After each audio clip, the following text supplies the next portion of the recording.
سورہ عمران کا انشاءاللہ دیکھو اب ہم 166 کے ساتھ ہم نے 167 کا کچھ حصہ میں آپ کو مطلب اس کی تفسیر بیان کر چکی ہوں اور کچھ حصہ ابھی کرنے لگی ہوں، اور اس کے ساتھ 178 بھی ہے۔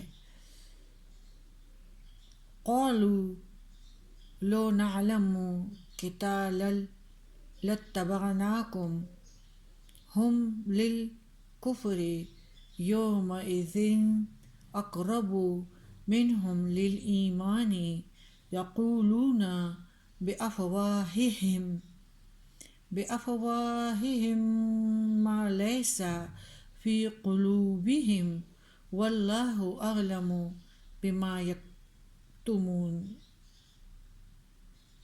الذين قالوا لإخوانهم وقعدوا لو أطاعونا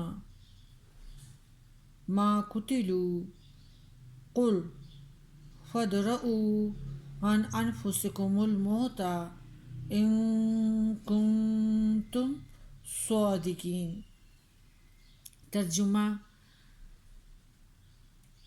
منافقینوں کی ہلا سازیاں۔ ترجمہ: بولے اگر ہم کو لڑائی معلوم ہو تو البتہ تمہارے ساتھ رہیں۔ وہ لوگ اس دن بنسبت ایمان کے کفر کے زیادہ قریب ہیں۔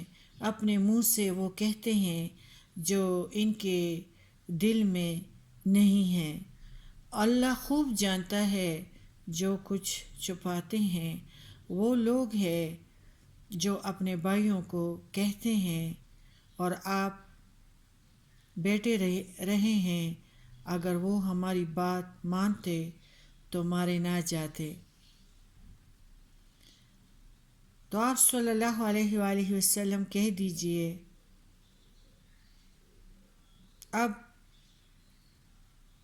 ہٹا دو اپنے نفسوں سے، اپنے اوپر سے موت کو، اگر تم سچے ہو۔ میدان جنگ میں سب سے بڑی مدد اور قوت اس بات میں سمجھی گئی کہ لڑنے والوں کو پیچھے سے اگر کوئی مدد یا کوئی آس یا ان کے ساتھی اور حمایتی ان کے پشت پر ہو تو پھر وہ کامیاب ہو سکتے ہیں، اور اس کے برعکس وہ سپاہی حد درجہ پریشان حال رہے جن کو اپنے ساتھ چھوڑ آئے، یعنی یہ جو منافق تھے وہ، اور انہیں پھر کسی چیز کی توقع ہی نہیں رہی، امید۔ آپ کو پتہ ہے نا، نا امیدی جو ہے وہ مایوسی ہے۔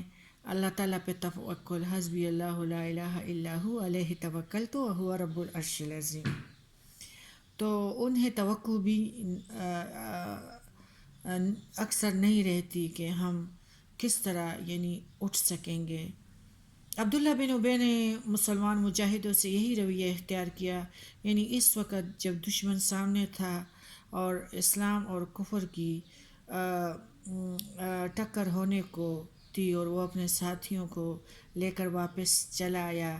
جب اس سلسلے میں اسے سمجھایا گیا تو جواب میں یہ کہا کہ لڑائی تو ہوتی نظر نہیں آتی، اگر ہمیں معلوم ہوتا کہ لڑائی سچ مچ ہونے والی ہے تو ضرور تمہارے ساتھ چلتے۔ اب بھی جب دیکھیں گے کہ لڑائی شروع ہو گئی ہے تو تمہارے ساتھ آئیں گے۔ ان الفاظ سے تو اس کا یہ مطلب بھی تھا کہ اگر مقابلہ صحیح معنوں میں ہوتا تو ہم ضرور ساتھ رہتے۔ بھلا یہ بھی کوئی مقابلہ ہے کہ ایک طرف تو کفار مشرکین کا 3000 کا لشکر ہے اور دوسری طرف تمہارا صرف 1000، تو تمہارے پاس تو نہ کوئی ساز و سامان ہے، اور یہ لڑائی نہیں ہے بلکہ اپنے آپ کو خواہ مخواہ ہلاکت میں ڈالنا ہے۔ اگر اور یعنی فن لڑائی کے قاعدوں سے ہم واقف نہیں ہیں، اور اگر ہم واقف ہوتے تو ضرور تمہارے ساتھ رہتے۔ اصل میں دل میں انہوں نے مسلمانوں کو طعنہ دیا کہ تم ہمارے مشورے پر نہیں چلے، اوروں کی رائے پر عمل کیا، ہمیں لڑائی کے قاعدوں سے ناواقف سمجھا گیا۔ ان لوگوں نے اس حرکت سے مسلمانوں کو نقصان پہنچانے کی کوشش کی اور کافروں کو توقیت پہنچائی۔ انصار مدینہ کو کہنے لگے، ہماری بات مان کر گھر میں بیٹھے رہتے تو یوں مارے نہ جاتے۔ اللہ نے ان سے یہ کہا کہ اگر گھر میں بیٹھے رہنے سے بھی موت سے کوئی بچ سکتا تو آج کوئی بھی نہ مرتا۔ موت سے کوئی بھی نہیں بچے گا۔ جن کا جو مدت ہے تو وہ خدا کرے قلوں میں بھی ہو تو ضرور مریں گے، اور ان لوگوں کا اللہ کا سامنا ضرور کرنا ہے۔ تو پھر بہادروں کی طرح میدان میں نکل کر اسے کیوں قبول نہیں کرتے، یعنی موت کو۔